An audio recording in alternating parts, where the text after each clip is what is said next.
Beberapa waktu yang lalu muncul berita bahwa sejumlah dokter kong kali kong dengan produsen obat agar obat-obat merek tertentu yang diberikan kepada pasien. Ini semakin menguatkan isu bahwa dokter-dokter zaman sekarang hanya mengejar kekayaan materi. Pertanyaannya, masih adakah dokter-dokter yang punya idealisme? Masih adakah dokter-dokter yang bekerja dengan hati? Sebelum jawabannya kita temukan malam hari ini, saya ingin mengajak Anda untuk melihat liputan berikut ini lebih dulu.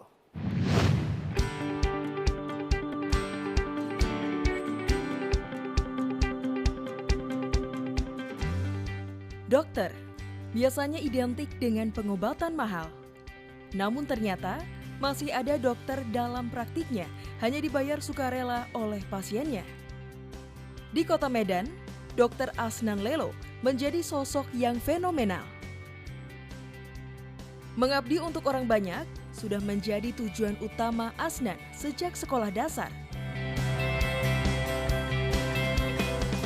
Namun sayangnya, tidak mudah bagi Asnan atau biasa dipanggil Buya untuk melaksanakan niat baiknya. Tuduhan ekstremis seringkali diterima bahkan sempat menghambatnya untuk mengambil pendidikan profesor farmakologi di Flinders, Australia. Namun semangatnya membuat anak pertama dari 6 bersaudara ini berhasil meraih gelar PhD tahun 1987 dari Australia. Kembali ke tanah air, Asnan pun melanjutkan pengabdiannya pada dunia kesehatan.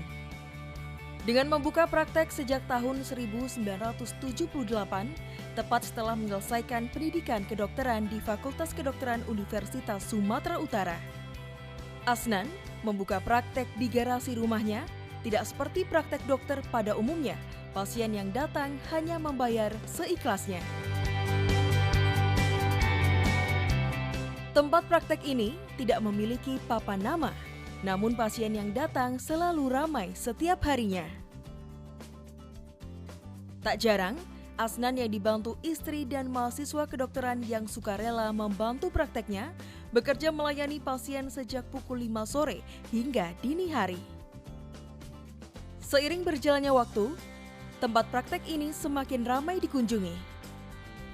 Tidak hanya dari kota Medan, tapi dari penjuru Pulau Sumatera, bahkan hingga negara tetangga seperti Singapura.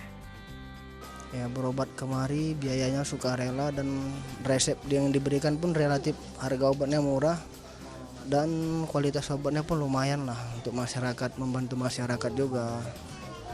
Itu sangat baik lah, kita sangat memberikan apresiasi juga kan kalau bisa lebih banyak lagi lah dokter yang seperti ini. Biar membantu masyarakat. Sekarang kan kesehatan kan memang sangat penting kan, apalagi ekonomi sekarang makin susah kan.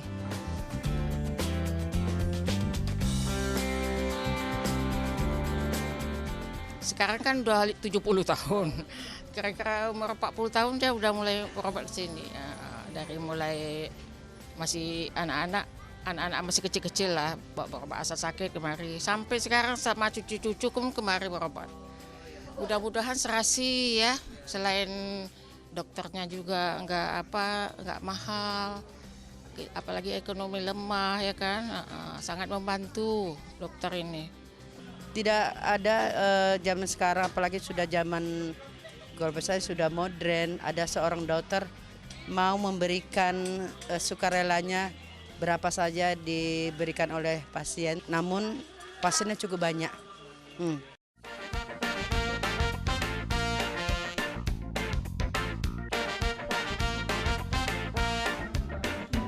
Selain menjadi dokter, pria berusia 64 tahun ini juga menjadi dosen di Fakultas Kedokteran Universitas Sumatera Utara sejak tahun 1979.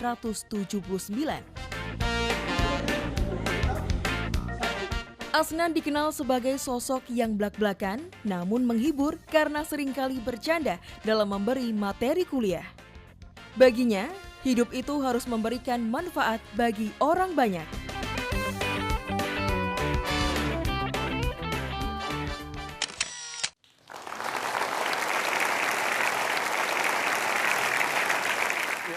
itu tadi cerita tentang Dr. Asnan Lelo di Medan. Supaya kita mendapatkan gambaran yang lebih jelas mengenai kegiatan Dr. Asnan, mari kita sambut Asnan Lelo. Ya, Dr. Asnan Lelo, terima kasih banyak sudah mau hadir di acara Kikendi. Silakan duduk. Anda oleh masyarakat itu dibilang dokter, tapi kalau dari lihat gelar Anda, sebenarnya di sini ada profesor, dokter, PhD, SPFK. Itu gelar apa aja sebenarnya? Biasa saja itu kan. Gelar yang biasa-biasa aja. Saya satu pun tak. Anda borong banyak sekali ini. Kebetulan. Oh, kebetulan. Jadi kalau PhD-nya di bidang apa? PhD-nya bidang farmakologi klinik, itu diperoleh di Flinders Medical Center Australia. Dari Australia.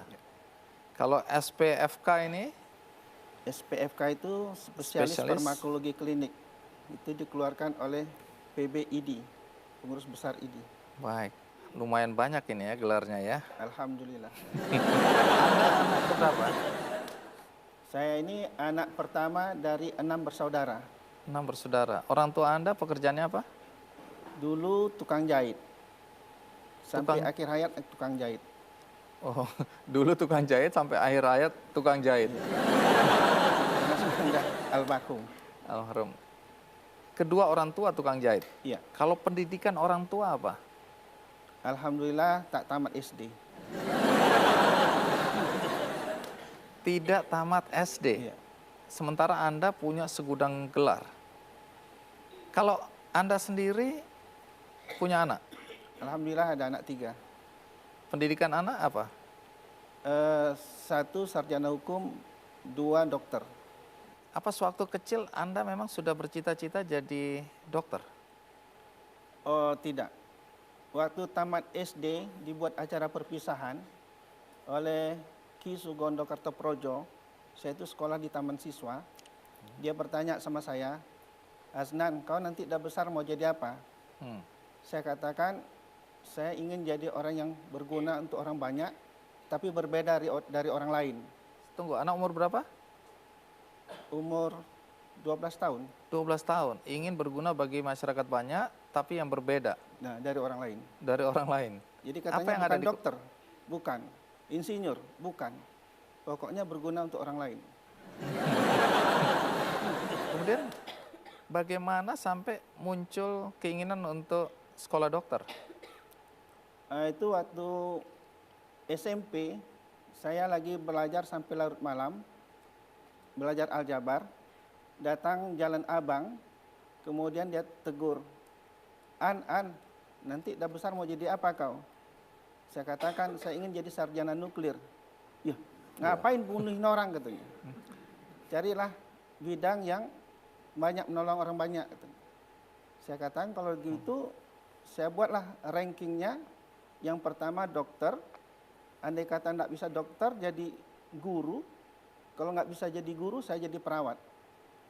Alhamdulillah 3-3-nya sekarang saya dapat.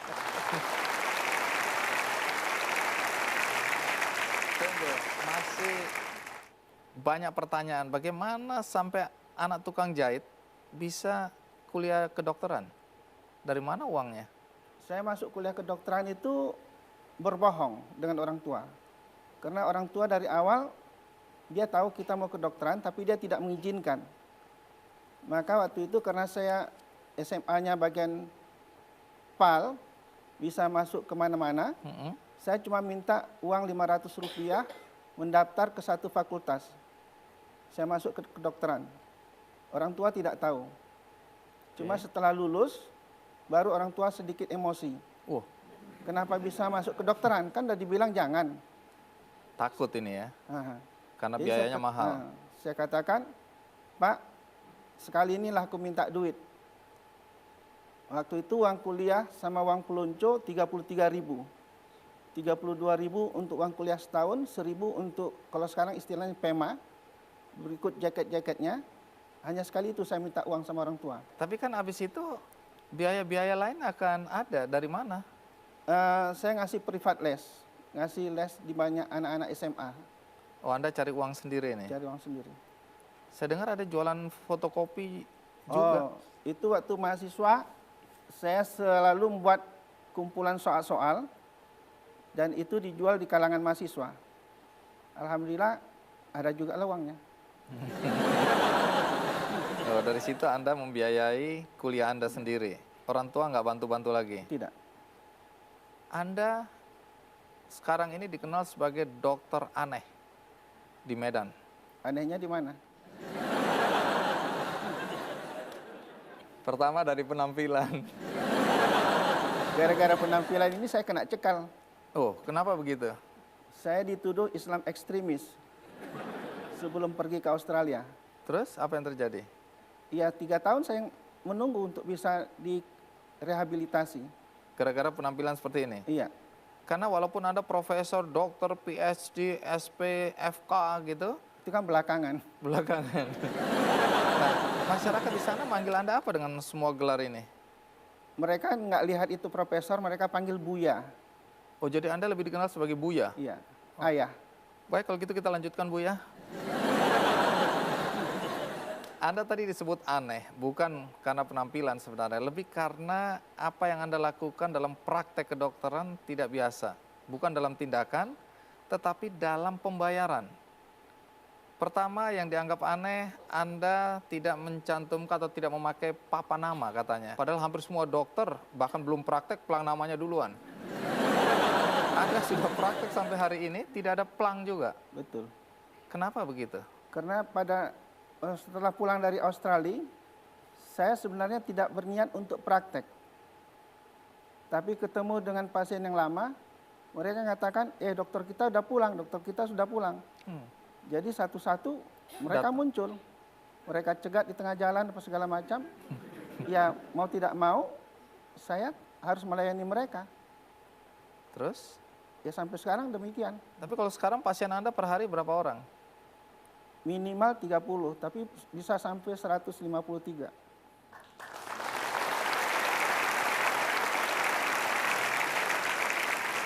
Ini nggak ada papan nama bukan berarti ini praktek liar ini ya?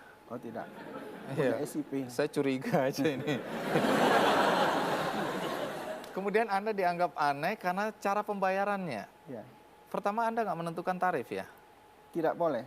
Tidak boleh. Iya. Yang tidak membolehkan siapa? Pelajaran yang sampai kepada saya, ada 3 profesi yang tidak boleh meminta duit kepada rekanannya. Pertama adalah apabila seorang murid ingin berguru sama kita. Jadi profesi dosen, guru itu sebenarnya tidak boleh membuat tarif. Kedua adalah apabila datang orang ingin minta nasihat. Kami ada masalah begini-begini sebagai pengacara, tidak boleh membuat tarif.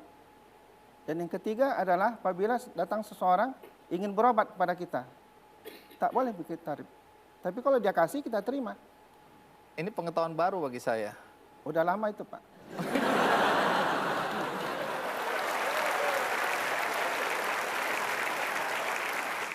Siapa saja yang membantu Anda di tempat praktek itu sekarang? Yang membantu istri saya. Kalau yang ikut berpartisipasi, banyak calon dokter yang belajar di praktek. Ikut membantu Anda ya? Ya. Nah, berikutnya ini berkaitan dengan keanehan dan pembayaran tadi. Walaupun Anda mengatakan bahwa ada 3 profesi tadi, guru, pengacara, dan dokter yang tidak boleh sebenarnya menetapkan tarif. Iya. Ya. Menarik karena hampir semua profesi itu yang kita kenal menetapkan tarif ya. Kemudian yang membuat Anda aneh tadi sistem pembayaran dengan amplop. Saya dengar bahkan ada yang ngasih amplop dan kosong. Betul. Ini gara-gara Anda sendiri nih ya. Anda cari-cari perkara sih. Nah, bagaimana ceritanya? Kita rehat sejenak. Ikuti terus Ki Candy. Gini loh, orang udah punya rumah 1, pengen punya 2, punya 3, punya 4, karena itu dia kerja dan menetapkan tarif. Anda belum punya rumah, tapi Anda tidak mau menetapkan tarif. Kebahagiaannya di mana ya?